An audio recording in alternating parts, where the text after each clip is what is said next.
அனைவருக்கும் இனிய காலை வணக்கம். இன்று நாம் பார்க்க போகும் பண்டிகை ஒளியின் திருநாள் தீபாவளி. தீபாவளி என்பது நம் வாழ்க்கையில் இருளை அகற்றி நம்பிக்கை மற்றும் நன்மை என்ற ஒளியை பரப்பும் ஒரு நாள். இது ஒளியின் வெற்றி, அன்பின் வெற்றி, மனிதநேயத்தின் வெற்றி எனலாம்.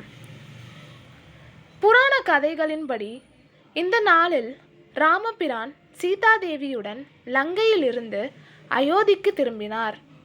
அப்போது அயோத்திய மக்கள் தங்கள் வீடுகளின் முன் தீபங்கள் ஏற்றி வரவேற்றனர்.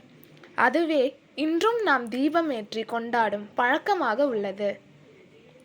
சிலர் இதை நரகாசுரனை வதம் செய்த ஸ்ரீ கிருஷ்ணரும் சத்யபாமாவும் நினைவு கூறும் நாளாக கொண்டாடுகின்றனர். எந்த கதையாக இருந்தாலும் அந்த நாளின் மையச் செய்தி ஒன்றுதான். இருளை ஒளி வெல்லும், தீமைக்கு மேலே நன்மை வெல்லும். தீபாவளி நாளில் நாம் வீடுகளை சுத்தப்படுத்தி இனிப்புகள் செய்து நண்பர்கள் மற்றும் உறவினர்களுடன் பகிர்ந்து கொள்கிறோம்.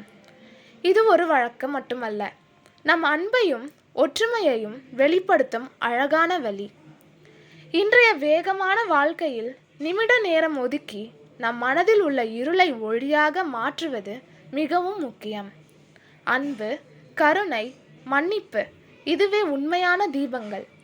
இந்த தீபாவளியில் நாம் ஒவ்வொருவரும் நம் உள்ளத்தையும் உலகத்தையும் ஒளியால் நிரப்புவோம்.